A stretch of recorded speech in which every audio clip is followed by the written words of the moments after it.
Hey, hello everybody. I'm doing the video today so I can update everybody on what I believe about the Bible, and the questions that I want to answer are leaving Jesus in 10 questions.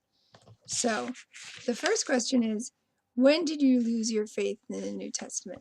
It's been a while back since I lost my faith in the New Testament. In March of 2017, I was going through the book of Matthew. I said, I'll start in the book of Matthew and I'm going to look at all the references from the Old Testament and compare them, just to read them in context so I'd be able to see what was being referenced in Matthew in the Old Testament. So when I started looking at the quotations from the Old Testament, they really did not match up with the context of the New Testament, and in some cases, it was a reference that didn't even exist in the Old Testament. So I started questioning, what is the reliability of the New Testament? Why would there be any contradiction between that and the Old Testament? And that really sent me on a search to see whether or not the New Testament contradicted the Old Testament.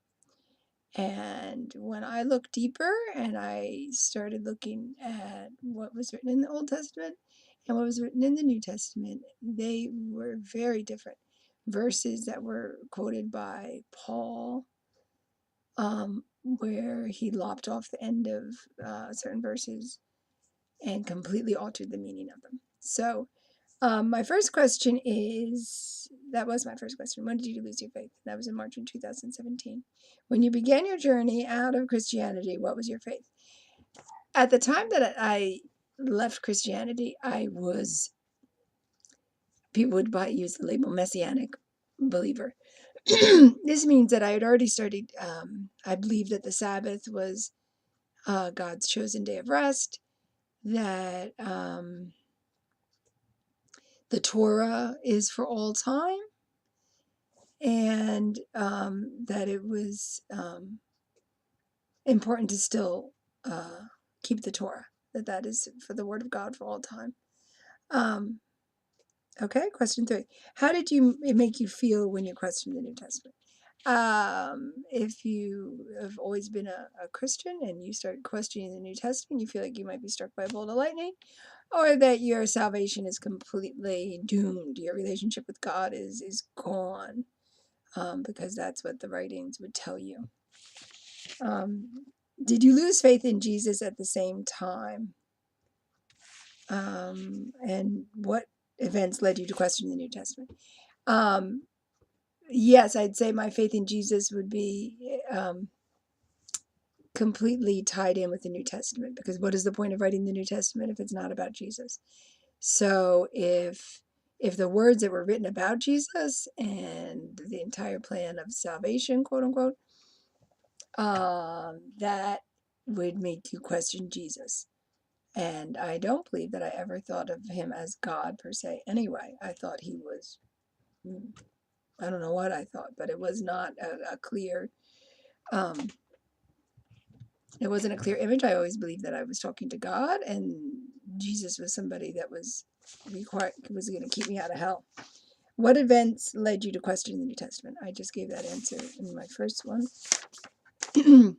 What effect did leaving Jesus have on your relationships? For the people that knew, lots of people wanted nothing to do with me. And that's the reason I avoided saying anything to my family, because I didn't want them to have the same impression without me being able to fully justify why I believe what I do.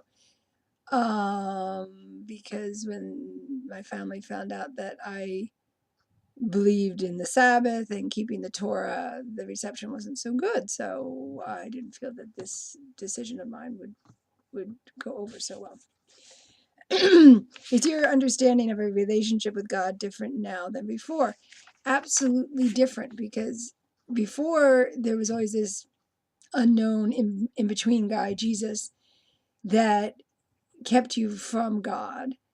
And now that I don't believe in Jesus, I believe that I have a more direct understanding of God, a relationship with God, and it's way better. It's just way better. What would you say to someone who has questions about the New Testament? Get into the Hebrew scriptures and look to find a teacher that speaks Hebrew and that is Jewish, because that is who was given the oracles of God. They were the people that were given the Torah at Mount Sinai. It was not given to just anybody, and they are supposed to be a light to the world, to the nations. So that's what I would recommend. Were there people who helped you in your journey at any point? Absolutely. When I started looking, I would look at the commentary of Rashi, so I would have a better understanding of some of the Old Testament Hebrew scriptures. But in our current time, absolutely, Tovia Singer and Michael Skoback were huge in helping me understand the Hebrew scriptures better. And I really appreciate their videos in that regard. What is the best thing about being where you are now, and what is the most challenging? The best thing is that I feel I have a closer relationship with God, and that I can express that to all people of what God made man for, and his anticipated relationship with man.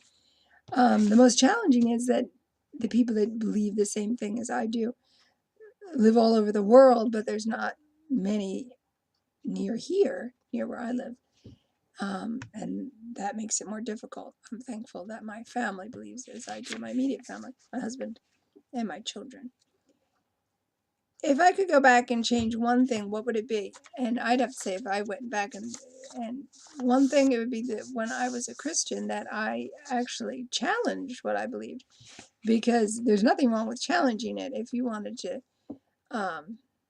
if you believe anything, challenging it would only strengthen your belief.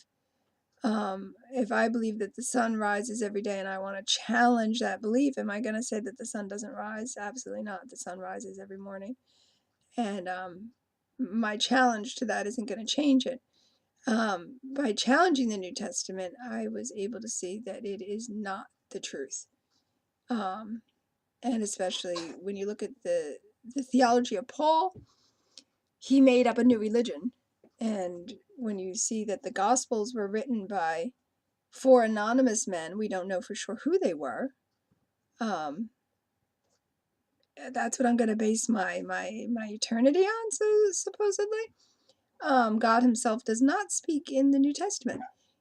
There is nobody that even says he's speaking. You have an illusion, a voice from above was heard at the time that Jesus was baptized, but there's no one time that it says that God is speaking.